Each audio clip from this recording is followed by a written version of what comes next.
turbosi, rozzenti, vecchi, spicchierata, ricugiuta, rapacchiati, sciavaranti, senza anni e senza denti. Buonasera, benvenuti, ben arrivati, bentornati, bentrovati e ben ricompiuti a tutte. E ogni, e curche, e sicchi, e rossi, e becchi, e lari, e bore, e tinti, e scaffalari. Non sono il miglior animatore, e ve lo dimostrerò, ma sicuramente il più educato e soprattutto il più migliato.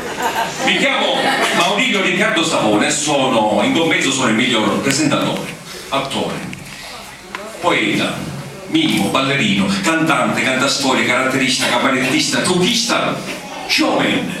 E men che non si dica vi dico pure che sono buono, onesto, giusto, bravo, umano, generoso, affettuoso, gentile, dolce, mite, elegante, galante, valente, efficiente, intelligente, educato, garbato, raffinato e soprattutto superdotato. Di virtù, naturalmente. L'unico mio difettuccio, se così si può chiamare, che sono un pochino, una nicchia, assai, musignaro. Ora, vi dico...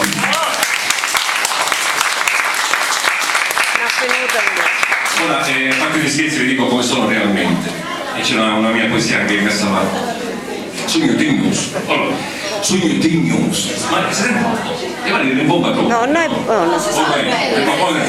Sogno tignoso, serenoso, scherzoso, smancioso, nervoso, fogoso, scattoso, impetuoso, curioso, studioso, vizioso, niccoso, leccoso, lagnoso, rovenoso, morredioso, rumoroso, gammaloso, scocciglioso, cattiglioso, cerimonuloso e per femmine fuso, risuso e viruso.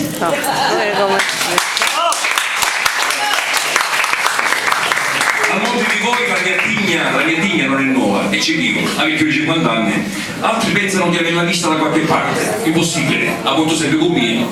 Io non so invece dove l'avete vista, nel mio ultimo film titolato Rapina al supermercato. Non vi ricordate? Io ero l'addetto al reparto pelati in offerta speciale. Ultimamente ho fatto 2 spettacoli. Il primo è stato un grande successo, la gente si ammazzonava tutta per nascere. Il secondo è stato un mezzo fiasco, metà pubblico fischiava, l'altra metà meno male cucina. Comunque adesso giustamente il tempo passa e mando di narduni, a che si la passola diventa passuni e è tempo di passare alla dolce musiciste, qua muse, dolce che mi ispirano. Infatti un tempo è tempo, non è tempo da aspettare tempo, sai tempi, aspetti tempo, prendi tempo, perché aspettano tempo, passa tempo e viene tempo, poi consegui un tempo di fare in tempo chi ti ho desiderato tanto tempo, profittato tempo finché è tempo, chi si cancio tempo, ma lo tempo va lì presso tempo, sei un tempo, perché tra tempo a tempo, ti piglia un po' già tempo, quando rompi un tempo sopra tempo, e ti rassegnerai tutto il tuo tempo per essere stato fuori tempo. O tempo da vita è un breve tempo, o tempo si consuma con tempo, solo un tempo da aspetta tempo è un buono tempo, o un malo tempo